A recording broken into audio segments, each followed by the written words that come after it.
A graça e a paz do Senhor Jesus. Estamos aqui, irmãos, mais uma vez para trazermos aqui o nosso resumo da nossa lição bíblica da escola dominical, que é a lição de número 10. Como vocês sabem, nós estamos trazendo a nossa revista da CPAD, da nossa escola bíblica dominical. E hoje nós estamos para apresentar aqui o resumo da lição de número 10, o poder do alto contra as hostes da maldade. Hoje nós vamos aprender mais uma lição muito importante que mostra a grande necessidade que nós temos de vencer as hostes do mal, mas com o poder de Deus. Sem o poder de Deus nós não vamos muito longe, né? Então isso nós vamos aprender hoje de uma maneira bem sucinta. E também o nosso texto áureo diz o seguinte, lá em Lucas 24, 49, eis que sobre vós envio a promessa de meu Pai, ficai, porém, na cidade de Jerusalém, até que do alto sejais revestidos de poder. Sem o poder do Espírito Santo não tem como você vencer as provas, vencer o Satanás com seus demônios, não tem como, né? Mas Jesus não nos deixou abandonados, Ele enviou o Espírito Santo para estar conosco. A verdade prática diz, as obras das trevas são demolidas pelo poder de Deus no trabalho de pregação do Evangelho. Quem sai para pregar, ele vai receber, né, o poder do alto, se ele desejar também buscar, né? Jesus, antes de ir ao céu, deixou ordenanças importantíssimas, né? Como ir de pregar o Evangelho a toda criatura e ir de ensinar.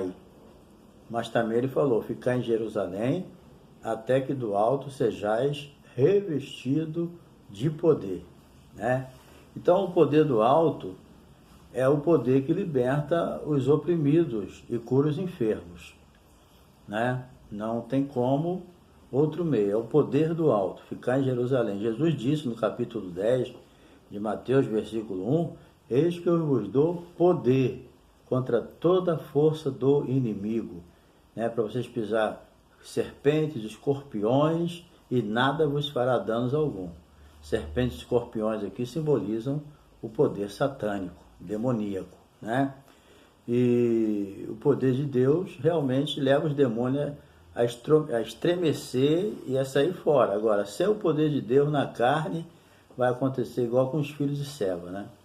Tiveram que sair, bater em retirada. Que o demônio falou, não conheço vocês como nada não, sai fora. Sem o poder de Deus não adianta, né? Então, as hostes da maldade, elas só podem ser vencidas pelo poder de Jesus, não adianta, né?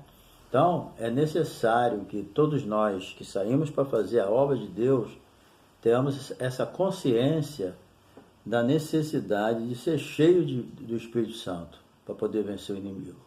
Esse deve ser um interesse nosso.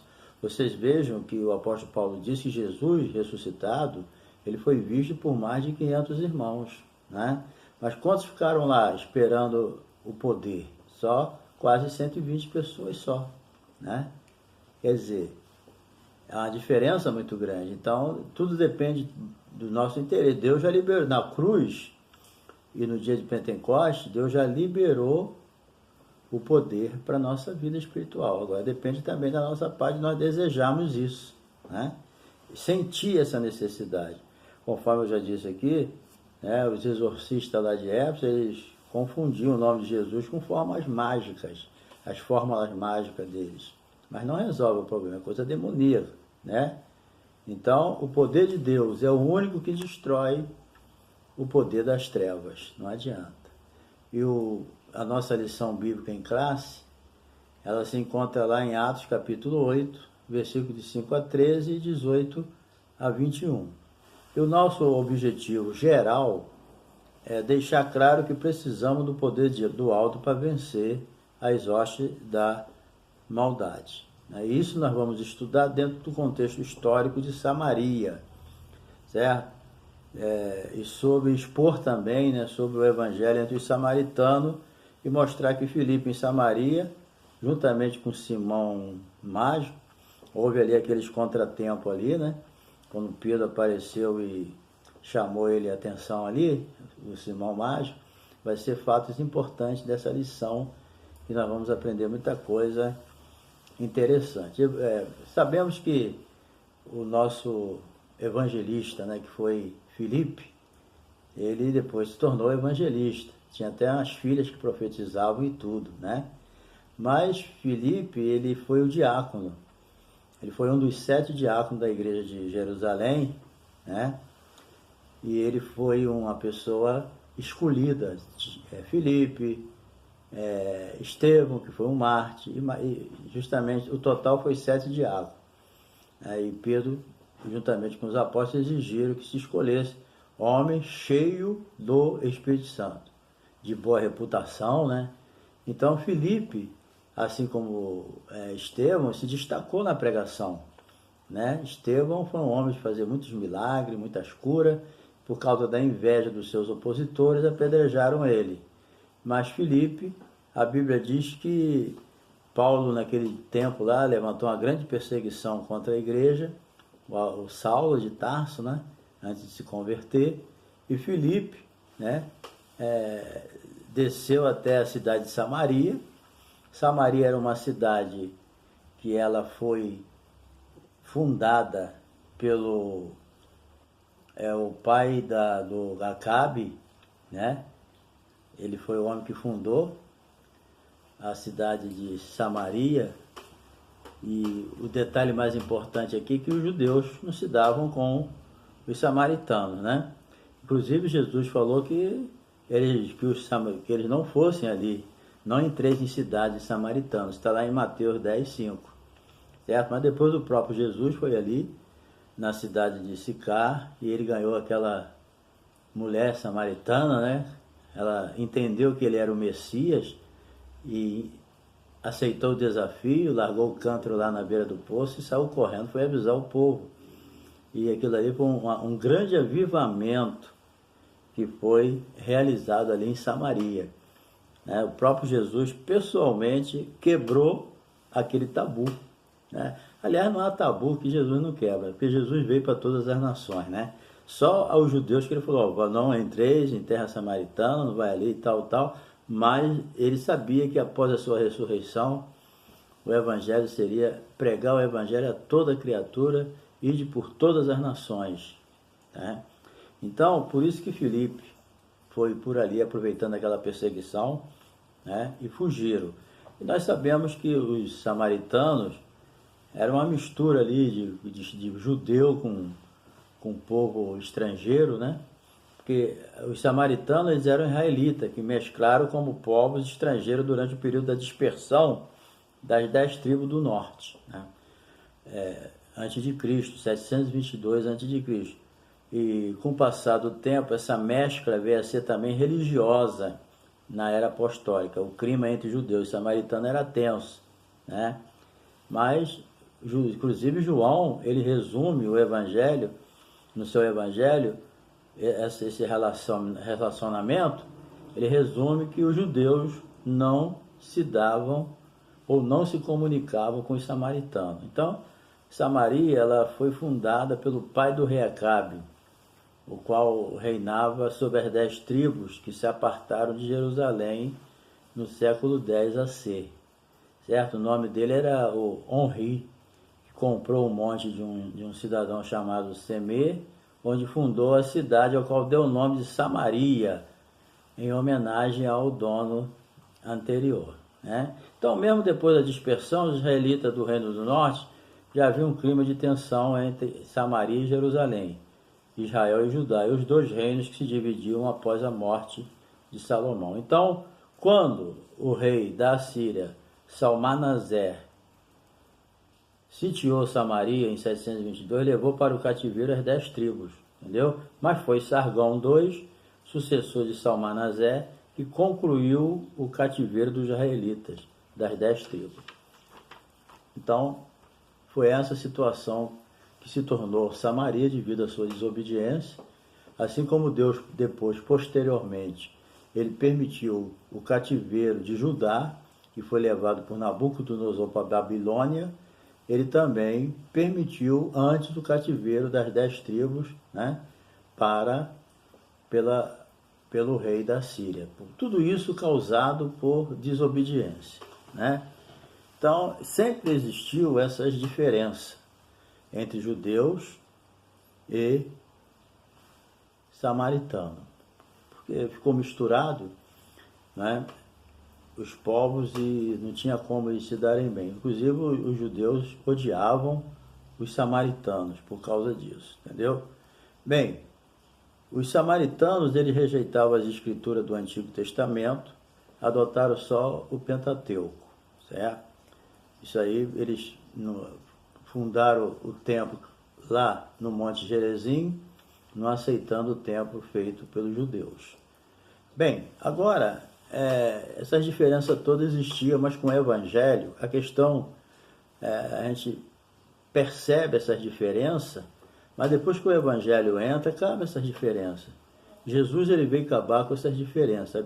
A Bíblia diz que não tem judeu, não tem grego, entendeu? Não tem nação nenhuma. Deus não faz acepção de pessoa. A acepção está entre as pessoas. Deus não faz acepção de pessoa, né? Porque Deus amou foi o mundo de tal maneira, para quem nele crê, seja salvo, né? Deus amou o mundo de tal maneira que deu seu Filho unigênito para que todo aquele que nele crê não pereça, mas tenha a vida eterna. Então, o Evangelho entre os samaritanos começou com a pessoa de Jesus, né? Como eu já disse, ele foi ali naquele poço ali, né? Ali naquela cidade de Sicar, ali em Samaria, e ali ele pregou para aquela mulher, se apresentou como Messias. Interessante que Jesus, ele encontrou ali uma mulher sedenta, né? Os judeus lá não queriam saber de Jesus, lá em Jerusalém. E lá onde os judeus odiavam os samaritanos e os samaritanos rejeitavam, ali foi justamente ali que Deus fez uma grande obra, né? Aquela mulher entendeu, conforme eu já disse, que Jesus era o Messias, e por causa disso ela largou o cântaro ali, largou o impedimento e foi lá na cidade avisar que ela tinha encontrado o Messias. E toda a cidade veio, e o testemunho que a cidade dá é muito interessante, né? O povo disse, agora nós acreditamos que ele é o Messias, não porque tu falou, mas porque nós mesmos temos visto que ele é o Messias, o Salvador do mundo. Que interessante isso, né? O próprio povo testificou. É isso que Deus quer que nós façamos. Deus quer que nós levemos as pessoas a entender que Jesus é o Salvador do mundo. Quando nós pregamos o Evangelho, não é para manter ninguém preso a nós, não. Deus quer que a gente pregue o Evangelho em nome de Jesus, para que as próprias pessoas entendam que Jesus é o Salvador, que as próprias pessoas se entendam como aquele povo de Samaria entendeu, por si mesmo. Agora, não é pelo que você fala, porque nós temos essa experiência de que ele é o Salvador do mundo. Esse é que é o verdadeiro Evangelho pregado, né? Apesar que quem pregou ali foi Jesus, né? Bem, então, o poder de Deus é muito grande, né? Então, a gente sabe que não há nada que possa ser maior do que o poder de Deus. Bem, o poder de Deus entre os samaritanos, Filipe, ele foi um homem impulsionado pelo Espírito Santo. Conforme veio a perseguição, todos foram dispersos. Mas essa dispersão, ela traz algo interessante. Eles não saíram murmurando e reclamando porque foram dispersos, mas saíram pregando a palavra. Isso é que é importante. E Filipe chegou em Samaria, pregando a palavra, né? E a Bíblia diz aqui que Simão, né, estava lá, mas antes de Simão, Saulo assolava as igrejas, então entrando eles pelas casas, arrastando o homem e tal, mas os que andavam dispersos iam por toda parte anunciando a palavra. E descendo Filipe a cidade de Samaria, pregava a Cristo. Olha só, mensagem, ele cheio do Espírito Santo, cheio do poder, certo? Mas só que a mensagem aqui era centralizada em Cristo, certo? Ele não pregava outra coisa, mas muitas vezes as pessoas pregam tanta coisa e não prega o Salvador, que é Jesus. Traz uma teologia até bonita, né? Mas sem conteúdo que salve. Tem muito blá blá blá às vezes nas nossas pregações, mas falta o conteúdo principal, a pessoa de Jesus. Então, a Bíblia diz, né, que descendo Filipe à cidade de Samaria, pregava a Cristo. Por isso que ele foi bem sucedido, entendeu? E por causa disso, a multidões unida, unânime, né, prestavam atenção ao que Filipe dizia. Por quê? Porque ouviam e viam os sinais que ele fazia. Então, Filipe era um pregador tipo Jesus, com mensagem e com obras, né? Às vezes a gente prega muito sobre a cura, mas nós não vemos cura. As pessoas não veem acontecer isso, né?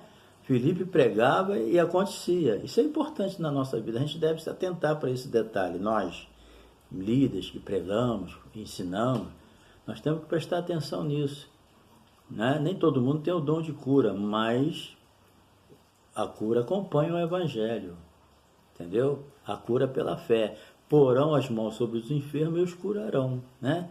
E porque ele expulsava os demônios também. A Bíblia diz que os espíritos imundos saíam de muitos que tinham, clamando em alta voz, e muitos paralíticos, coxos eram curados. Então havia uma grande alegria naquela cidade. Isso me traz, assim, um prazer muito grande de ler uma frase dessa, entendeu?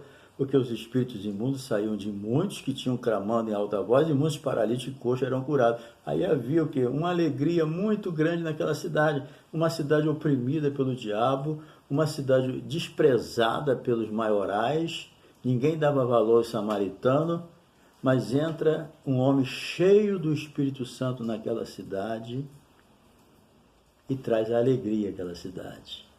Querido, quem sabe não tem uma cidade te esperando aí? Quem sabe não tem uma casa de infelizes aí te esperando para você levar a alegria lá, a salvação? Quem sabe não tem um bairro te esperando aí para tu levar a alegria lá, a salvação, pregar Cristo? Tem muita gente que está esperando uma mensagem de Cristo. E quem sabe, você que está me ouvindo agora, não tem um lar te esperando, não tem uma família te esperando, não tem um amigo te esperando, alguém entristecido, já está desistindo de viver, está igual a cidade de Samaria, oprimida, desprezada, e você está sendo uma pessoa escolhida para levar lá a alegria da salvação que é Jesus. Havia grande alegria naquela cidade. E um dia você vai chegar nessa casa, pregar o Evangelho e alguém vai falar, agora tem uma grande alegria nessa cidade, todo mundo aceitou Jesus, né? Bem, então a questão aí é essa também, né? De repente a igreja sabe desse avivamento lá em Samaria, né? Aí manda Pedro e João. Foi lá para averiguar, para ajudar, né? Foi lá para fechar nada não. Foi lá e viu o poder de Deus, né? Eles viram a manifestação do poder de Deus e eles começaram a orar por eles. Estava faltando alguma coisa aqui, quer ver? Olha só. Ó, o espírito saía, havia grande alegria e havia certo, havia certo homem chamado Simão. Esse Simão ele exercia a arte mágica. Na verdade, ele era um enganador, certo? Na verdade, ele era um enganador. Ele enganava todo mundo. Ele se apresentava como uma grande personagem divina, como um grande representante de Deus, e muita gente acreditava. Sabe por que as pessoas acreditam, irmãos? É porque as pessoas estão infelizes. Entendeu? Não tinha ninguém, não tinha evangelho lá, não tinha ninguém pregando lá. Aparece um sujeito do tipo do Simão, enganador, macumbeiro, feiticeiro, fazendo mágica, enganando o povo, e o povo segue, porque o povo é sedento por coisas espirituais. E se a gente não levar, não for na frente levar o evangelho, o diabo vai levar o evangelho dele de mentira, de engano. Entendeu? Tu vê que quando Filipe chegou lá, acabou a festa do diabo. O diabo fez a festa dele com Simão até Filipe chegar. Desde o momento que chegou Filipe, cheio do Espírito Santo, acabou a festa do diabo. Até o próprio Filipe aceitou Jesus. O próprio Simão, o mágico, né? Aceitou Jesus. Foi batizado, entendeu? Então, às vezes está acontecendo, não adianta a gente criticar que tem muito feiticeiro, que tem muito macumbeiro, que tem muito idólatra. Às vezes está faltando um homem cheio do Espírito Santo, uma mulher cheia do Espírito Santo, ir lá pregar a palavra. Entendeu? Às vezes está faltando é só isso. Não adianta eu criticar porque o mundo está assim e eu não morro uma palha a favor. Não adianta. O diabo fez festa através de Simão até Filipe chegar. Desde o momento que Filipe chegou, acabou a festa do diabo. Às vezes tem um lugar que está precisando de você. O dia que tu chegar lá com a palavra, com o poder de Deus, vai acabar a festa do diabo. Acabou. Entendeu? Quantos centros de macumba Deus já me usou para fechar? Quantas vezes eu quebrei imagem, até cansado de ter que chamar pessoas para me ajudar, para carregar, que era muito. Entendeu? Então Deus usa quem se coloca à disposição, porque todos nós somos humanos. Não temos poder sobrenatural em nós mesmos. Ou temos o poder de Deus sobrenatural, ou do inimigo. Agora, em si mesmo, nós não temos poder nenhum. Só temos a vontade, o desejo. Então, nós temos que mostrar a dependência de Deus. Se nós dependemos de Deus, Deus vai nos usar. Se nós amarmos as pessoas e quiser pregar para elas, Deus vai nos usar. Entendeu? Então, às vezes, o diabo está fazendo a festa dele enquanto você não chega. O dia que tu chega lá, cheio da graça de Deus, com a mensagem no coração, querido, acabou. Os Simões da vida vão aceitar Jesus. Os enganadores da vida vão ser desmascarados. Simão foi desmascarado ali pelo poder de Deus. E ele não teve outra opção a não ser aceitar Jesus também. Entendeu? Então, os apóstolos souberam disso e vieram a Samaria, né? Lá recebeu a palavra, os apóstolos foram lá conferir. Entendeu? Então eles desceram ali, faltava mais alguma coisa. Por quê? A Bíblia diz aqui, os quais tendo, os apóstolos começaram a orar, né? Diz aqui, ó, os apóstolos, pois, que estavam em Jerusalém, ouvindo que Samaria recebeu a palavra de Deus, enviaram para lá Pedro e João, os quais, tendo descido, foram logo orar, não ficaram de blá blá blá, não. Entendeu? Vamos conferir, não, vamos orar. Viram que era poder de Deus mesmo? Vamos orar, vamos ter, tá faltando alguma coisinha aqui, vamos ver, né? Os quais, tendo descido, oraram por eles para que recebessem o Espírito Santo. Oraram para a conversão genuína deles. Entendeu? Porque sobre nenhum deles tinha ainda descido, mas somente eram batizados em nome do Senhor Jesus. Então lhe impuseram as mãos, receberam o Espírito Santo. E aí, o Simão Pedro, que foi desmascarado, envergonhado e teve que aceitar Jesus, porque o poder que ele tinha, todo mundo já percebeu que era enganador, era mentiroso, né? Então Simão veio devagarzinho e chegou para, vendo, né, que pela imposição das mãos dos apóstolos era dado o Espírito Santo, ofereceu dinheiro. Entendeu? Olha, aí que Pedro ficou brabo. Vocês já conhecem Pedro, né? O Pedro cheio do Espírito Santo, orando e as pessoas sendo batizadas com Espírito Santo. Aí vem um sujeito pseudo-convertido, né? E vê aquela situação, ele falou, aqui dá para arrumar um dinheiro. Aí foi, ofereceu, Simão ainda não entendia as coisas de Deus, né? Ele vai e oferece dinheiro a Pedro, né? E tomou-lhe uma pesada de Pedro, entendeu? Foi amaldiçoado, tu não tem parte nem... Tu está pensando o quê? Que o dom de Deus se recebe com dinheiro? Entendeu? O teu dinheiro seja contigo para a tua perdição, pois cuidaste que o dom de Deus se alcança por dinheiro. O dom de Deus é de graça, para quem Deus escolhe para dar e para quem valoriza aquilo que recebeu de Deus, né? e falou para ele, ó, se arrepende que tu está em fel de amargura. Falou duro com ele, jogou logo uma praga. Praga no modo de se dizer, né, gente? O crente não faz isso. Mas ele deu uma palavra dura sobre Simão, porque ele foi muito mal, foi mal demais nessa, entendeu? Tanto é que ele falou, orai por vós, por mim, para que ao Senhor, para que nada disso venha sobre a minha vida. Ele ficou com medo, ó, pelo amor de Deus, ora por mim, para que nada disso aconteça comigo. Agora eu digo para você, quando ele ofereceu dinheiro para Pedro, do jeito que a coisa está hoje, acho que tem alguns que pegavam, hein? Tem gente que pega, não, eu vou pegar e depois eu oro e santifico e tá tudo em casa. Tá entendendo? Tem gente ainda que, hoje, eu acredito que tem alguns aí que, né, pode cair nesse pecado. Igual não tem aquele servo deixa eu ver se eu lembro o nome dele, do Eliseu, servo do Eliseu.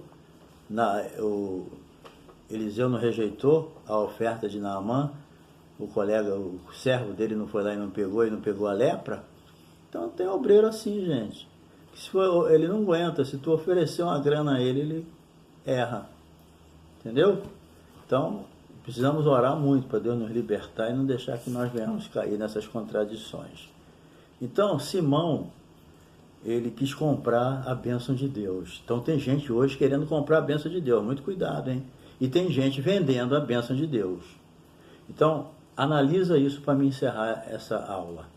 Meu celular não pode demorar muito. Olha, tem gente vendendo as bênçãos de Deus, enganando o povo, e tem pessoas comprando a bênção de Deus, sendo enganado. E tem que se entender o seguinte, eu sou enganado e eu sou responsável por mim. Entendeu? Muitos estão sendo enganados porque quer, que são gananciosos também. Entendeu? Então Simão, ele foi desmascarado na tentativa de subornar o apóstolo, pensando ser possível comprar o poder do Espírito Santo. Tem gente vendendo por aí, não compra não, que isso aí não vende, já foi pago lá na cruz. Então, isso aí, querido, mostra que Simão não estava convertido ainda, né? Então, ficou chato pra caramba isso, entendeu? Então, parece que Simão imaginou ter descoberto uma nova fórmula mágica, como os exorcistas lá de Éfeso. Dessa forma, achou que podia comprar essa fórmula para ampliar o seu currículo, entendeu? E acrescentar no seu cardápio um novo serviço para o povo. Ele não agiu com sinceridade, por isso o apóstolo Paulo julgou aquela maldição ali. Foi do nome de Simão, foi do nome de Simão que veio o termo simonia, que consiste no ato deliberado de comprar ou vender coisas espirituais. Os discípulos de Simão ainda estão por aí negociando e vendendo as coisas espirituais. Então, querido, a história de Simão Mágico nos mostra que seu comportamento foi reprovado por Deus. Há uma diferença abissal entre o poder que vem do alto e o poder sobrenatural do Espírito Santo e os pseudos milagres operados. Vou até repetir, há uma diferença abissal entre o poder que vem do alto e o poder sobrenatural do Espírito Santo e os poderes, pseudos milagres operados por charlatões, certo? Embusteiro, agente do serviço do reino das trevas. Isso nos serve de lição para estarmos alerta contra os líderes enganosos. Então, cuidado, querido. Há uma diferença muito grande entre o poder de Deus, entendeu? O poder do Espírito Santo e esse poder dos pseudos milagres operados por charlatões e embusteiros, agentes de Satanás, a serviço do reino das trevas. Agora, tem homens de Deus fazendo milagre também. Não generaliza não bota tudo num saco só não. Tem homens de Deus operando milagre de Deus na terra, tá bom? Então que Deus te abençoe, professor, dê uma boa aula e não se esqueça de se inscrever no meu canal se você não se inscreveu, tá? Se inscreva no meu canal, dê o seu like, compartilhe, tá? Deixe a sua opinião, tá bom? E Deus vai te abençoar. Te encontro na próxima lição, tá bom? Um abração.